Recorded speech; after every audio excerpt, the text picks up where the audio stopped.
Hi, welcome to the Because He Remembers Me podcast. This is Just How, entry number 18. I wanted to tell you a story today. I received a note from a friend, a very sweet note, and she said something along the lines of, "You are a person who is calmed by the Spirit." I shared that with my husband, and he laughed right out loud. Like, clearly what his opinion was about that statement.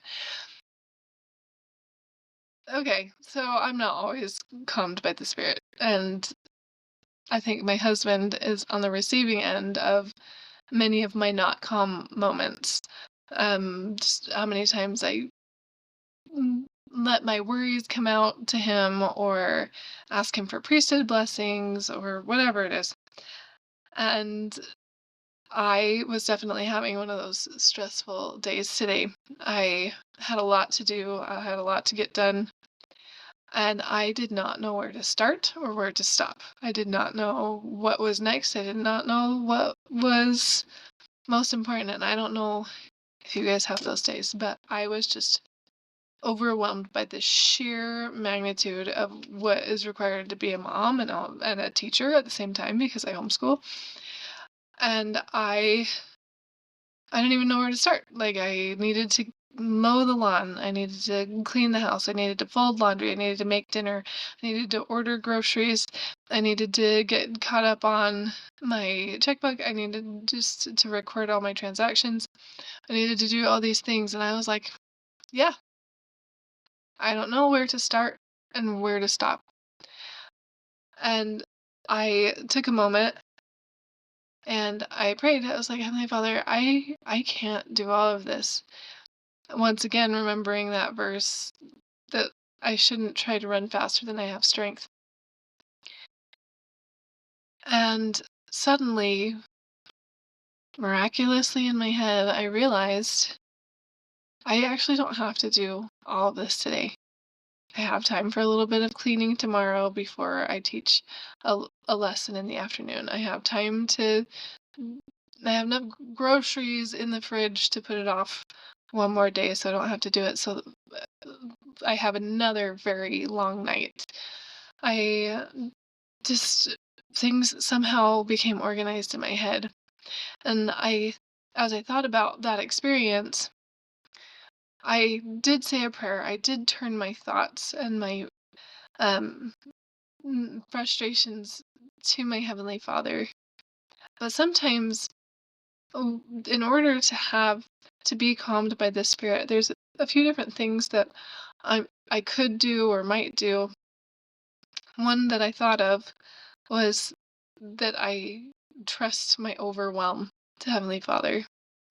Another one that I thought of is that sometimes I need to immerse myself in the Spirit, things that bring the Spirit.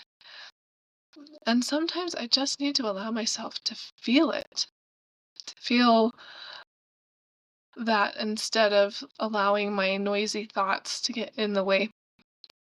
I found a psalm about overwhelm and I thought it was beautiful, so I'm going to share it with you. This is Psalm 142. It says, I cried unto the Lord with my voice. I cried with my voice unto the Lord. Did I make my supplication? I poured out my complaint before him. I showed before him my trouble. When my spirit was overwhelmed within me, then thou knewest my path. In the way wherein I walked, have they privily laid a snare for me.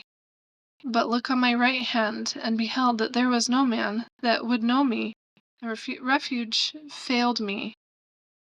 No man cared for my soul. I cried unto thee, O Lord. I said, Thou art my refuge and my portion in the land of the living. Attend unto my cry, for I am brought very low.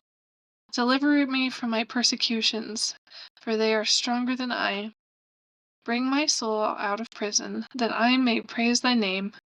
The righteous shall compass me about, for thou shalt deal bountifully with me. There's a few things I really liked in that I do think that sometimes our prison can become overwhelm. Overwhelm can become a prison. But Christ came to declare liberty to the captives. And there is power in allowing his spirit to calm you, either through giving it all to God or allowing yourself to let go of some of the negative thoughts or anxious thoughts or sometimes even thoughts that we think are productive to help us getting the job done. Um, and another thing that I really liked about this was when my spirit was overwhelmed within me, thou knewest my path in the way wherein and that was what happened to me today. I was overwhelmed and God knew my path. He knew both what I was struggling with, the emotions I was having today, but also what path to go forward.